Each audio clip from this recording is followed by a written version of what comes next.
basically script out your ideal interview. That's all this Q&A sheet is basically your ideal, perfect interview. And what it also does is not just help the journalists do their job better and make the interview go smoothly, it helps you clarify your own thinking around this particular topic. Because it gives you that confidence to know that you know how to answer some of these questions that are potentially coming up. That's one of the scariest things that people have when it comes to live interviews, or even non-live interviews that are designed for newspapers and things like that, is that they get scared about what sort of questions are going to be asked and things like that, and they just don't prepare themselves. So by doing this question and answer sheet, it's half about the journos, but it's half about yourself as well, and about how you can prepare yourself better to have more confidence going into the interview. So there's a whole other section in this module about interviews and how to handle yourself, and we'll go into depth with that a lot more later.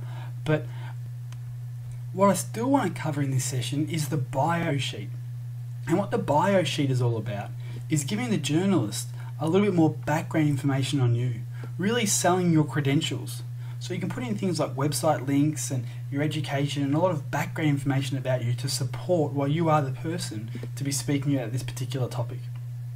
So how does the format of the bio sheet work? What's the process of putting a bio sheet together? Well, it's pretty straightforward. Again, like everything we've spoken about so far, it's just one sheet of paper. Again, this can be single line spaced if you have a lot of information you're trying to share.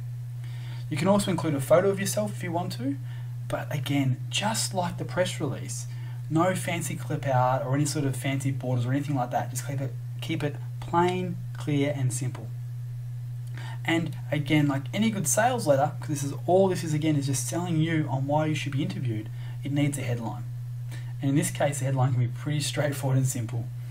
Just title it, biography sheet, Pete Williams with your phone number.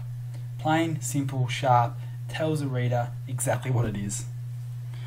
Now, when it comes to the content, what actually do we put inside the bio sheet? What stuff do we actually cover? Well, you want to cover things like your experience, the specific results you actually got from this particular campaign that you might be talking about. Maybe some education and things like that. But what do you want to do? You want to make sure it's relevant. If the press release is about dog training, don't put your scuba diving qualifications on this list. It's not a full bio sheet about everything you're qualified in and everything you've actually done in your past. It's the stuff that is actually relevant to this particular topic. And for example, if you're talking about Forex trading, give some length of time of how long you've been experienced in Forex trading. Has been a trader for 15 years and a teacher for 4. This sort of stuff is what you want to be putting in here. Some experience of what you've been doing, some statistics. You've earned double-digit returns for the last 4 years for yourself and some private clients. So you actually put in the stuff that actually relates solely and specifically to the topic you're talking about. And if you're an internet marketer that actually has and operates in a number of different niches, maybe you operate in the scuba diving niche, the weightlifting niche, and the Forex niche, for example, you'll have to actually do 3 separate bio sheets, one for each particular niche you operate in. Now, once you've got some of the basic content just written up about yourself and who you are, you also want to put in here some testimonials.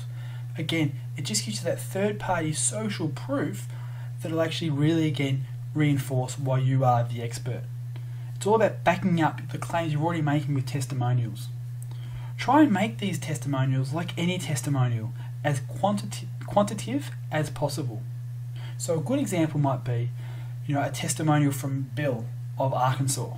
Scott's golf putting course took 4 strokes off my game in just 3 rounds.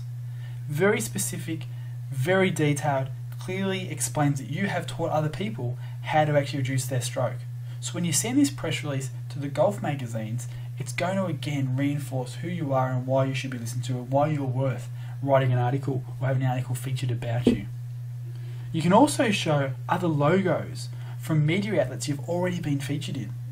So this is where name dropping is actually okay.